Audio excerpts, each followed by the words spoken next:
this is where malinformation came from. Dis, and malinformation. You may have heard that phrase. Misinformation is something that is false, but it was an innocent mistake. Disinformation is just wrong, but you did it on purpose. Malinformation is it's right, but it still undermines public faith and confidence in something that's more important. This is why, for example, you had the censorship of COVID in the name of malinformation. You're banning people from telling the truth. Yes. So how are you not like just full blown on Satan's team at that point? You're not allowing your own citizens to tell the truth. You're forcing lies at the point of a gun. This is literally what the federal government's partners pressured, using and exploiting government pressure and threatening them with crisis PR if they allowed true statements about COVID-19 to be articulated.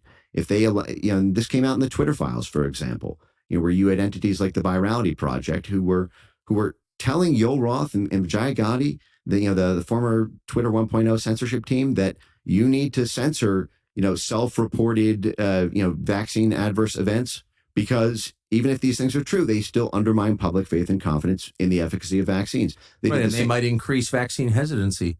Once people realize it can hurt them, like they don't want to take it. Right.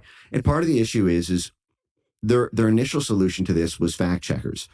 But the problem is, and trying to get legitimacy for censorship because fact checkers identify something is wrong. But the problem is fact checkers are slow. Fact checkers have limited influence on certain platforms. And so you can't hire enough fact checkers. And also, a lot of times the fact checkers can't prove something's wrong. You're citing CDC data. You're citing a widely reported mainstream media event, but you can still get it banned under the category of malinformation because it still undermines public faith and trust in a critical narrative. So it's sort of this censorship mercenary ecosystem created to protect noble lies, but noble lies at home and also noble lies abroad. So this is why I come back to the U.S. State Department, and maybe this is a good time to introduce, the Telegram, issue here, which is that you had this strange situation where the government of France arrested Pavel.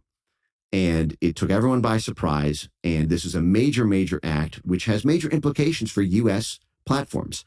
The fact is if Pavel is liable for every act of speech, criminally liable, every act of speech on his platform, there's no reason that the head of Rumble, the head of X, the head of YouTube, everybody can't be hauled in for 20 years the moment they step foot in Paris as well. They could all die in prison for letting people criticize their governments. Right. It is a major diplomatic event. It impacts U.S. national champions. It impacts U.S. citizens. The U.S. Embassy in France, its job, the only reason it's there is to protect U.S. national interests, U.S. citizens, and U.S. corporations from hostile foreign laws in France, hostile foreign actions by France.